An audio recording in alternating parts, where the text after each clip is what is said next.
And now, the general weather around Alaska.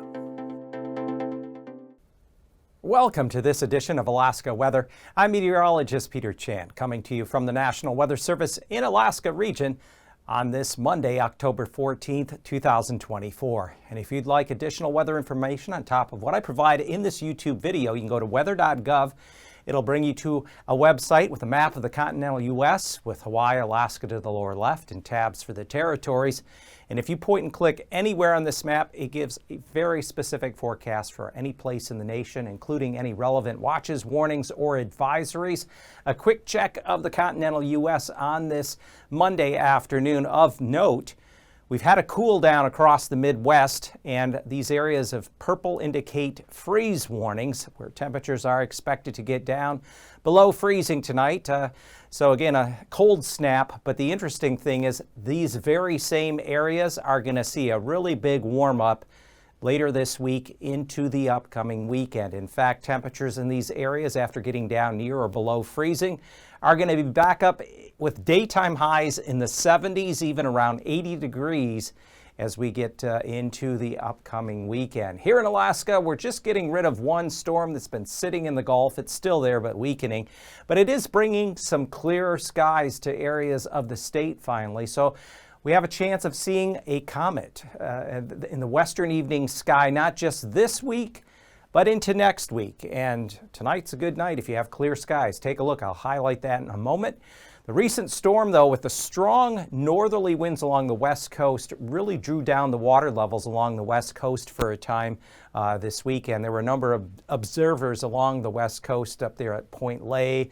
Emonic said some of the lowest water levels they've seen along the coast this time of year with the system. But that's all going to come back upward. There is a Chukchi Sea low and stronger front coming onshore tomorrow with snow and wind.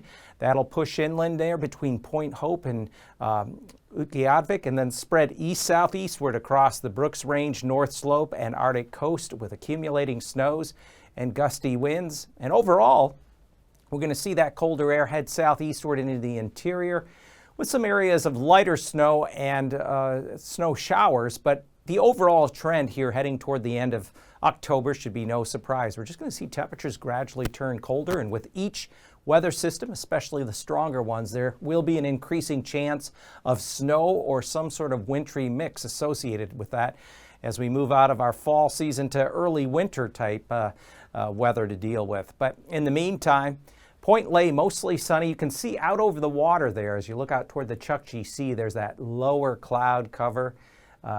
That's kind of sitting out there right now, temperature at 30 degrees. But tomorrow, weather system coming in off the Chukchi Sea will have accumulating snow and gusty winds. Emonic, another place that saw the low water levels here on especially Sunday. Mostly sunny skies as of this Monday afternoon with a temperature at 36 degrees. So again, this comet will be visible across much of the state where you have clear skies. Anchorage area, mostly sunny. Chance here this evening in the Anchorage, Matsu area where you have clearer conditions to see that comet starting especially tonight, and tomorrow night may be one of the better chances just based on the shorter term weather. Petersburg in the central inner portion of the Panhandle, lingering light showers today, 50 degrees, and some light rain showers will continue to linger over the Panhandle, especially the southern portions going into Tuesday. So here's the latest I've been able to come up with for Comet Tsuchinshan Atlas. Western evening sky after sunset this week. Now, when I say between 7:30 and 8:30, that's just approximately the best time to view because you have to let the sun get down. Sunset now, Anchorage is at 6:50 in the evening on October 14th. And so you got to give it a good 45 minutes after sunset. So starting around 7:30. The comet this evening will be about 10 degrees above the horizon. This is based on an 8 o'clock geometry. So it'll be about 10 degrees above the horizon. Each day, it's going to rise 2 degrees higher in the sky because as the Earth rotates, it just allows for the comet to be visible a little longer each day in the evening sky. The only thing working against it is the comet is getting farther away from the sun each day, so it will begin to lose some of its brightness. Right now, it's at its brightest extent. So the sooner you can get out and see it, the better. And I would say this Monday and Tuesday evenings provide some of the better weather in south central areas where we finally have seen some clearing. But nevertheless, you can go online, check other sites and see that there have been some pretty remarkable photographs taken across areas of the world in a lower 48. But a check now of what we got going on for potential hazardous weather. This system's coming in off the Chukchi Sea tomorrow on Tuesday. And as it does so, this area highlighted in blue is special weather statement for some accumulating snow, gusty winds that'll first hit the area between Point Hope and Utqiagvik and then spread east-southeastward as we go through Wednesday and into Thursday. The area here for Tuesday afternoon through Wednesday afternoon, this is the NOAA Valley, kind of the southern slopes of the western part of the Brooks Range, could see locally heavy snow of 4 to 8 inches. Also another area that could see 4 to 8 inches of snow with this system would be there in the Brooks Range around Anatuvik and Adigan passes. So keep that in mind. And then as that system does work its way southeastward, it's just going to bring in some colder air across the interior, along with some lighter snow or snow showers as it pushes southeastward. So that's just going to allow for cooler temperatures here across a good portion of the mainland this week. Meanwhile, the low pressure that's been sitting here just southeast of Kodiak Island will continue to weaken as it works its way east. That's what's going to keep a few lingering light rain showers, especially across over southern areas of the Panhandle here. Tuesday even into maybe early Wednesday. So looking at the satellite imagery, notice the cellular structure to the cloud pattern that's associated with this low. It's been very wound up. It started way out here last week and then crossed the Bering and then dropped down through the eastern Aleutians, the lower portion of the Alaska Peninsula, and then deepened here. And then it's just slowly worked its way northeastward, and now it's going to kind of head east and weaken further. Back up to the north, there is the hints of that low. The low is actually up here off the Russian Arctic coast. It's going to be heading east-southeastward along Wrangel Island and then come on shore here in through the northwestern Arctic coast or Chukchi Sea coastline between Utqiagvik and Kotzebue. And this area here will be picking up some snow and windier conditions on Tuesday, and that'll spread inland as we go through Tuesday night and Wednesday. So current weather map, here's this area of low pressure coming up to 991 millibars. That's over 30 millibars higher than it was late last week and early in the weekend. Push of colder air is in place now over this part of the state in the north. Weak ridge of high pressure from the North Bering up into the northwest side of the state. And then by the time we get into later tonight, we'll see the hints of that cold front advancing eastward across eastern Russia and the Chukchi Sea. Still a weak ridge of high pressure in here through the interior. And then the low continues to fill along the lower Gulf, North Pacific as it works its way eastward. This low out here riding along and south of the Aleutians is not going to pack much of a punch, nothing compared to the past couple of lows that have been out that way the previous week.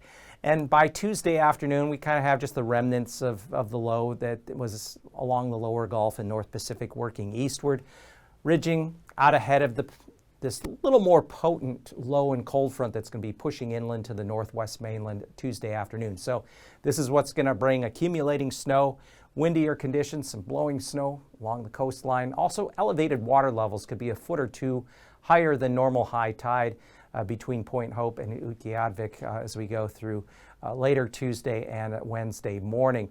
The system that's south of the Aleutians is going to kind of head further east, but then there's going to be a stronger piece of energy, another low come up out of the North Pacific, and that could bring more active weather to areas of the Gulf and Panhandle later this week and into the upcoming weekend, especially the northeastern Gulf Coast in the Panhandle. Could get another round of wind along with moderate to heavy precipitation. So Wednesday, we find the colder air just continue to sink south and eastward, and just some lingering areas of snow across the North Slope, Brooks Range, also some pockets of light snow showers in the interior with the colder air in place. Temperatures Tuesday morning, mild in the 40s in the Panhandle. Back to the east where you do clear out, you're going to see frost, freezing temperatures south central for Tuesday morning. Daytime highs with some lingering cloud cover, a few light showers, still lower 50s, near or just above 50, southern outer Panhandle. Back up here across the Matsu Valley and the Kenai, we're looking at highs generally in the 40s, mid-upper 40s at best. And then again, low temperatures, if there's any clearing, you're going to be down below freezing, places like Talkeetna and the Copper River Basin. As for the southern panhandle, again, lows generally being kept up by cloud cover in the lower 40s and also being in proximity to the milder water.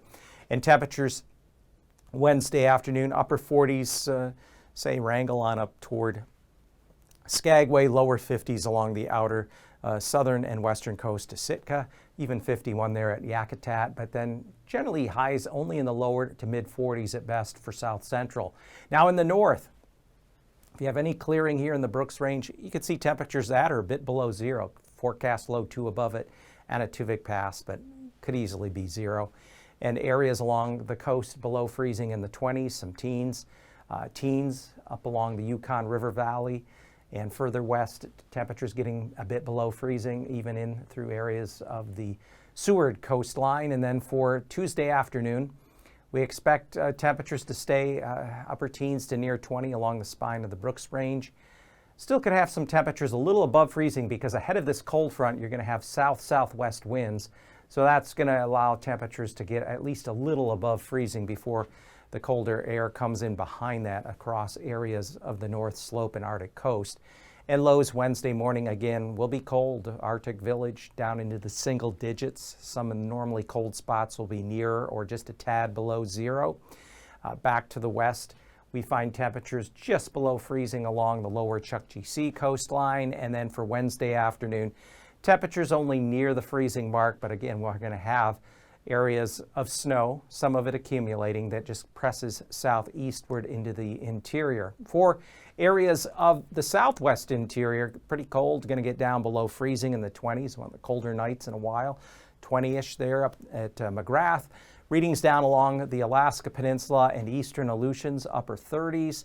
Highs on Tuesday, still generally only 35 to near 40 across much of the southwest interior, even along the coast, and then lower 40s there along into the eastern Aleutians. And temperatures again Wednesday morning will likely be back down below freezing in areas, especially up along the Kuskokwim River.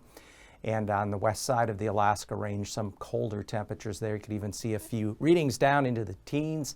And then lows Wednesday morning, upper 30s, even upwards or just above 40 central western Aleutians. And Wednesday afternoon, we'll find temperatures ranging anywhere from, say, upper 30s, Bethel, Monarch. And then as we get down here along the Alaska Peninsula, Kodiak Island could squeak out a 50, which isn't surprising. But then temperatures generally upper 40s at best along those areas of the Alaska Peninsula and the Aleutians. But coming up here October 20th through the 24th. So that takes us past the weekend into early next week. There is going to be a stronger storm come across eastern Russia up to the Russian Arctic coast in this time frame. It's going to pull warmer, moist air in off the Bering, and this is going to create a large area of precipitation. Some of it will be in the form of snow or mixed precipitation, along with a lot of wind. Meanwhile, we're going to see some cooler than normal temperatures over the Panhandle, centered on the Panhandle northeastern Gulf Coast. Therefore, with that push of moisture around that storm center and front, this is going to be a very broad front, in fact, coming entirely along the west coast, pushing eastward. There's a high probability of above normal precipitation then across the northwest third of the mainland that includes areas like Nueqsut, Utqiagvik through Kotzebue down into Noatak Valley, middle Yukon, Nome. Whereas drier than normal conditions, less in the way of precipitation, at least for the time being in that time frame, October 20th through the 24th, anticipated along the Gulf Coast and the Panhandle.